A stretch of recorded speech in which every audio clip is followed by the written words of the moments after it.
ሰላም የቤታችን ሰዎች እንደምን አላችሁ ከቀነኒ የሞቷ ቀን ጀምሮ የፍርድ ቤት ሂደቶችን እንዲሁም የሚወጡ ትኩስ መረጃዎችን ወደ እናንተ ስናደርስ ቆይተናል እናም ዛሬም እንደተለመደው የወጡ አዳዲስ መረጃዎችን እናስደምጣችኋለን እንዲሁም የፍቅር ጥያቄን አልተቀበለችኝም በሚል በአዲስ አበባ ፍቅረኛውን ገድሎ ስለተሰወረ ሰውም ፖሊስ መረጃ አውጥቷል በዝርዝር እናየዋለን አብራችሁን ቆዩ ላይክ ሼር ሰብስክራይብ ብታደርጉን እንወዳለን ወደ ዝግጅታችን በትላንትናው ዕለት የወጣው የቀነኒ ፎቶ የብዙዎችን ልብ የነካና እንደ አዲስ ፍትህ ለቀነኒ እንቅስቃሴን ማስጀመር የቻለ ነው ይህችም ቀነኒ ናት በሚል በሶሻል ሚዲያ ላይ ፎቶዋ በስፋት ሲዘዋወር ነበር ከሰሞኑ የፍትህ ሂደቱን የሚያዛቡ ሁነቶች ሲካሄዱ እንደነበር የሚዘነጋ አይደለም በምስሉ ላይ የምትመለከቱት ፎቶ የቀነኒ ነው ይህችም ቀነኒ ናት እንባዋን አብሳ ችግሯን በልቧ ይዛና ፍርሃቷን ተቋቁማ ምትም ቢሆን ስድብ እንግልትም ይሁን መሰበር ሴት ነሽ ችለሽ ኑሪ በሚላት ማህበረሰብ ታስራ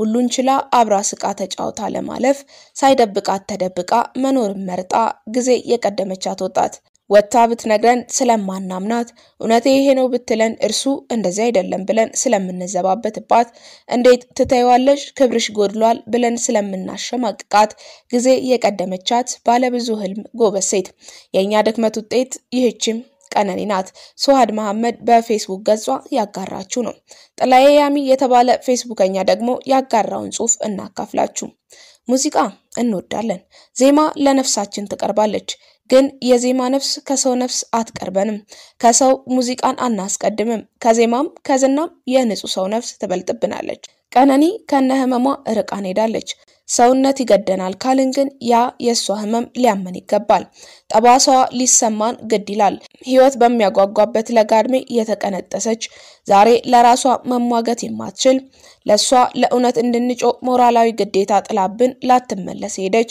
ያቺ ምስኪን አበባ ያቺ ምስኪን ነፍስ ፍትህ ይገባታል እናም ፍትህ በሀብት በዝናና ዕውቅና እንዳትታፈን እንዳትደፈቅ የተቻለንን የመወጣት ሰዋዊ ግዴታ አለብን ቤተሰቦቿም ልጃቸውን አጥተው ፍትህንም መነፈግ የለባቸው ደግሞም ሁለት ሞት እንዳይሞቱ የምስኪኗ ቀነኒ ነፍስ ፍትህን ታገኝ ዘንድ ግድ ይላል በብዙ ርቀት የሰው ነፍስ ከሙዚቃ በላይ ናት ጥለያሚ ቀነኒ አዱኛ ከሞቷ አማማቷ የሚያስብል አሳዛኝ ነፍስ ያላት ወጣት ነበረች ተስፋ ያላት በብዙ የምትታገል ግቧ ላይ ሳትደርስ የተቀጨች ከቀነኒ አማማት ጋር ተያይዞ ብዙ ተብሏል ወንድሟ ማታውርቻት ነበር ያወራነውም ስለ ቢዝነስ ነው የኮካኮላ አከፋፋይ ለመሆን መቃረቧን እንዲሁም መኪና ማስመጣትና መሸጥ የመሳሰሉ ስራዎችን እንዳሰበችና እንዳግዛት ጠይቃኝ መሽቷል በቃ ጧት እናወራለን ብላይ ነው ስልኩ የተዘጋው ከዚህ በተጨማሪም ታናሽ ወንድሟ ባለበት አንዱ ዓለም ቤት ውስጥ ጥይት ተኩሶባት ያቃል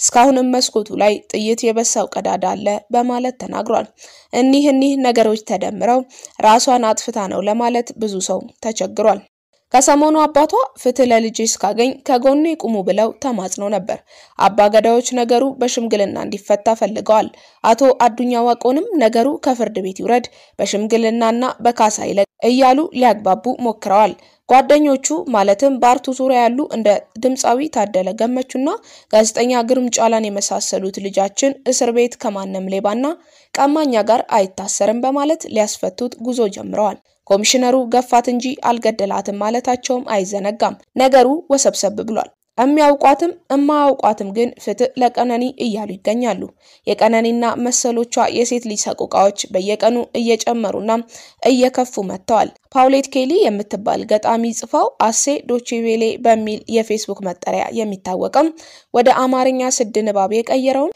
ከሴቶች ጥቃት ጋር የሚገናኝ ጽሁፍ እንመልከት ዛሬ አበባ ተሰጠኝ ለደቴ ወይም የተለየ ቀን ሆኖ አይደለም ትላንት ማታ ለመጀመሪያ ጊዜ ተጨቃጭቀን ነበር ብዙ ስሜቴን የሚጎዱ ቃላቶችን ተናግሮኝ ነበር ነገር ግን ያደረገው ተሰምቶት አበባ ስለሰጠኝ ይቅርታ አልኩት ዛሬ አበባ ተሰጠኝ ፍቅር የጀመርንበት ቀን ስለሆነ አሊያም የተለየ ቀን ሆኖ አይደለም ትላንት ማታ ከግርግዳ ጋር አጋጨኝ ትንፋሽ እስኪያጥረኝ አነቀኝ የሆነ ቅዠት ይመስላል እውነት አልመስልሻለኝ ዛሬ ጧት ከንቅልፌ ስነቃ ሰውነቴ በህመም ቆስሎና ሰንበር በሰንበር ሆኜ ነበር ባረገው ነገር ሳይጸጸት አልቀረም መሰለኝ አበባ ሰጠኝ ዛሬ አበባ ተሰጠኝ የእናቶች ቀን ወይም የተለየ ቀን ሆኖ አይደለም ትላንት ማታ በድጋሚ መታኝ ከምንም ጊዜ በላይ የከፋ ድብደባ አደረገብኝ እሱን ትቼው ከሄድኩኝ ምን አደርጋለሁ ልጆቼን እንዴት ነው የማሳድገው?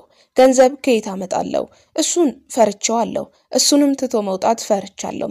ነገር ግን ባደረገው ነገር ሳያፍር አልቀረም። አበባ ሰጠኝ። ዛሬ አበባ ተሰጠኝ። የዛሬው ቀን ልዩ ቀን ነች። ዛሬ ቀብሬ የሚፈጸምበት ቀን ነው። ትላንት ማታ ገደለኝ። ነፍሴ እስክትወጣ በአሰቃቂ ሁኔታ ቀጥቅጦ ገደለኝ። በውስጤ እሱን ጥሎ የመውጣት ብርታትና ጥንካሬ ቢኖረኝ ኖሮ ዛሬ አበባ አይሰጠኝም ነበር። ማንም ሴት አቢዩዝ በምትደረግበት ሪሌሽንሺፕ ውስጥ መቆየትም ሆነ ማለፍ የለባትም። ከመርፈዱ በፊት ጥለሽ ውጪ። ይህንን ጽሑፍ በጾታዊ ጥቃት ህይወታቸውን ላጡና ከጠባሳ ጋር ለተረፉ ሴቶች መታሰቢያ ይሁን ብለዋል። ከሰሞኑን በተደጋጋሚ ስለ ቀነኒ አዱኛ ጉዳይ መረጃ እያደረስናችሁ ቆይተናል። የመደጋገማችን ምክንያት ደግሞ አንድም ነገሩ እንዳይረሳ፣ አንድም ህዝቡ መረጃውን የማወቅ እንዴት፣ ለምን፣ በምን ሁኔታ እያለ የመጠየቅና የመወያየት መብት አለው ብለን ስለምናስብ ነው። በዚሁ ስለ ቀነኒ እንዲሁም ስለ ሌሎችም ሴቶች ጉዳይ የሚሰማችሁን በኮሜንት አጋሩን፣ እንማማርበታለን። ስለ ቀነኒ አዱኛ አሟሟት ብዙ የተባለ ነው። እሷ ግን ቀስ በቀስ ወደ አፈርነት እየተለወጠች ነው። የሆዷን በሆዷ ይዛ አለፈች። ለሁሉም ሰው እንደማሳመኛ የተቀመጠው እቺ ልጅ ራሷን አጥፍታም ይሁን ተገፍትራ የከፋት ያንገበገባት ጉዳይ አለ የሚል ነው። የኢትዮጵያ ህዝብ ስለዚህ ልጅ ፍትህ ይፈልጋል። ከዚህ በፊት እንደነበሩት ኬዞች ተደባብሶ ያልፋል የሚል ስጋት አለ። እስከ መቼ ነው ፍትህ ብሎ በመጮህ የደረቀ ጉሮሯችን በትክክለኛ ፍርድ የሚረሳው? እናት እንባ የሚታበሰው አይታወቅም። ቀነኒ በህይወት ሳለች በብዙ ጓደኞችና ወዳጆች ነን ባዮች የተከበበች ልጅ ነበረች። ከሞተች በኋላ ግን ሞቷ የቆረቆራቸው ጥቂቶች ናቸው። የዚህ ልጅ ሞት መቼስ ውስጣችንን እንዲነካና እንዲያንገበግበን የፖሊስን ውጤት መጠበቅ አስፈላጊ ነገር አይደለም። ሞቷ ጥያቄ የፈጠረባቸው ጓደኞቿ ለዚህ ልጅ ፍትህ እንፈልጋለን፣ ቀነኒ ህልም አላት፣ ራሷን አታጠፋም ሲሉ ተሟገቱ። የቻሉትን ማስረጃዎች ለማውጣት ሞከሩ። ነገር ግን በቲክቶክ መንደር በጣም የሚታወቁት ራቼ ተስፋዬ፣ መስኪ መንጌን፣ ቀነኒ አንዱዓለምን የመሳሰሉት የቅርብ ወዳጆቿ ነፍስሽን ይማረው ከማለት የዘለለና ዛሬ በህይወት ብትኖሪ እኮ ልደትሽ ነበር ብሎ ስቶሪ ከማድረግ የዘለለ ነገር አላደረጉላትም። እውነት ነው ፍርድ ቤት እስካሁን ምንም አላለም። ቢሆንም አጠገቧ ነበሩ። ሁሉንም ባይሆን ከፊሉን ህይወቷን ያውቁታል። ተስፋዋን ህልሟን መቼስ ሳታጫውታቸው አትቀርም። እሱን እንኳን ለመናገር አፋቸው አልተፈታላቸውም። አንድ ፌስቡከኛ ዘፋኙን ወግኖ ልክ ከመሆን ፍትህ ለምትሸዋ ለምስኪኗ ቀነኒ ነፍስ ወግኜ መሳሳትን እመርጣለሁ ብሏል። ታዲያ ፍትህ ለቀነኒ በሚል ከተነሱ ሐሳቦች መካከል ጓደኞቿ የሱም ጓደኞች ናቸው። ሁለቱንም ያውቃሉ። ምናልባት ፍትህ ለቀነኒ ሲሉ ያልተሰሙት አንዱዓለም እንደማያደርገው ስለተማመኑ ነው የሚል ጉዳይ እንደማያስኬድ የጻፉ ሰዎችን ተመልክተናል። ምክንያቱ ደግሞ እሺ በአንዱዓለም ከተማመኑ ለምን ከሱ ጎን አልቆሙም? የሁሉ ህዝብ ሲፈርጀው አይኛ አንዱዓለምን እናውቀዋለን እንዲህ አያደርግም ብለው አልመሰከሩለትም። ምክንያቱም ምን አይነት ሰው እንደሆነ ስለሚያውቁት መመስከር አይችሉም። እውነታው እንዳያወጡት ደግሞ አድርባይነታቸው ይይዛቸዋል። ቀነኒ አንድ ያልፋለች፣ ከሱ ጋር ዝምድናችንን እንጠብቅ የሚል አይነት ስሌት ላይ ናቸው። አንዱዓለም ጎሳ ሁለት ጊዜ ፍርድ ቤት የቀረበ ሲሆን ሁለቱም ጊዜ ፖሊስ የፎረንሲክ ምርመራ ስላልደረሰልኝ ጊዜ ይሰጠኝ በማለቱ ለሌላ ጊዜ ተራዝመዋል። የዋስትና መብት ቢጠይቅም ሳይፈቀድለት ቀርቷል። የሴቶች ጥቃት በተደጋጋሚ ባለምም ይሁን በሀገራችን ይሰማል። ፍቅሬን አልተቀበለችኝም መልስ ትሰጠኛለችን ጨምሮ ተራ ምክንያቶች ለወንዶቹ በቂ ሆነው ብዙ እህቶቻችን ሞተዋል። በዚሁ በአዲስ አበባ ፍቅሬን አልተቀበለችኝም በሚል ሰበብ ቢሮዋ ድረስ በመሄድ በስለት ወጋግቶ የገደላት ሰው ከእስር ቤት ባመለጠ በ6 ዓመቱ ተገኝቷል። ስለዚህ ግለሰብ ጉዳይ ፖሊስ መረጃ አጋርቷል። በዝርዝር እንመልከተው። ካንተ ጋር በፍቅር ግንኙነት መቀጠል አልፈልግም ብላኛለች በሚል ምክንያት በአንዲት ግለሰብ ላይ የግድያ ወንጀል የፈጸመውና በሌለበት የእድሜ ልክ ጽኑ እስራት ቅጣት የተላለፈበት ተከሳሽ በቁጥጥር ስር ዋለ።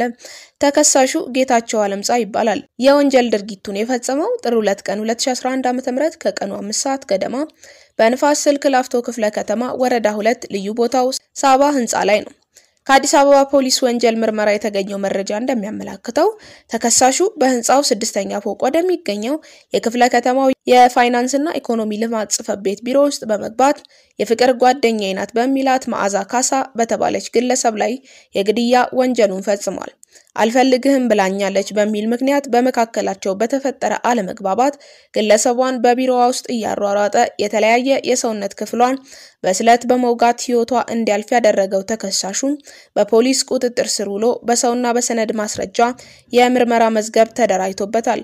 ጌታቸው ዓለም ፀሐይ በፖሊስ የተጠርጣሪዎች ማረፊያ ቤት በነበረበት ወቅት በህመም ምክንያት ወደ ህክምና ተቋም ለመሄድ የካቲት 19 ቀን 2011 ዓ.ም ጥያቄ አቅርቦ ወደ ሆስፒታል ከተወሰደ በኋላ ከህክምና ቦታው እንደተሰወረና በአቃቤ ህግ ክስ ተመስርቶበት ጉዳዩ በሌለበት በፍርድ ቤት ሲታይ እንደቆየ የምርመራው መዝገቡ ያስረዳል። በሰውና በሰነድ ማስረጃ ተደራጅቶ የቀረበበት የክስ መዝገብ ሲመለከት የቆየው የፌደራል ከፍተኛ ፍርድ ቤት ልደታ ምድብ ወንጀል ችሎት በነሐሴ 3 ቀን 2014 ዓ.ም ውሎ ጌታቸው ዓለም ፀሐይ በሌለበት በእድሜ ልክ ጽኑ እስራት እንዲቀጣና ከህዝባዊ መብቶቹ ለዘወትር እንዲሻር ውሳኔ አስተላልፎበታል። የፍርድ ቤቱን የቅጣት ውሳኔ ተፈጻሚ ለማድረግ የአዲስ አበባ ፖሊስ የክትትልና ኦፕሬሽን ክፍል ፍርደኛውን በቁጥጥር ስር ለማዋል ቀንና ሌሊት ያልተቋረጠ ክትትል ሲያደርግ ቆይቶ መጋቢት 21 ቀን 2017 ዓ.ም ሆለታ ከተማ ውስጥ ከተደበቀበት ስፍራ ወንጀል ከተፈጸመ ከ6 ዓመት በኋላ በድጋሚ ሊያዝ ችሏል። ማንም ሰው ወንጀል ፈጽሞ ለጊዜው ቢሰወርም ከህግ ተጠያቂነት ማምለጥ እንደማይችል ማሳያ ሊሆን የሚችል ሌሎችም የወንጀል ጉዳዮች መኖራቸውን የጠቀሰው የአዲስ አበባ ፖሊስ ከህግ ለማምለጥ የሚደረጉ ሙከራዎች ከፖሊስ ክትትል ውጪ እንደማይሆኑ በመገንዘብ ህብረተሰቡ ለፖሊስ ያደረገ የሚገኘውን ትብብር አጠናክሮ እንዲቀጥልና ሌሎች ወንጀል ፈጻሚዎች ከመሰል ድርጊት እንዲታቀቡ መልእክቱን አስተላልፏል። ተመልካቾቻችን ውድ የቤታችን ሰዎች ለዛሬ ዝግጅታችንን እዚህ ላይ እናብቃ። ስለ ቀነኒ ጉዳይ አሁንም ማንኛውም መረጃ ሲወጣ ቶሎ የምናደርሳችሁ ይሆናል። ሰብስክራይብ እያደረጋችሁ አብራችሁን ዝለቁ። ቸር ያቆየን።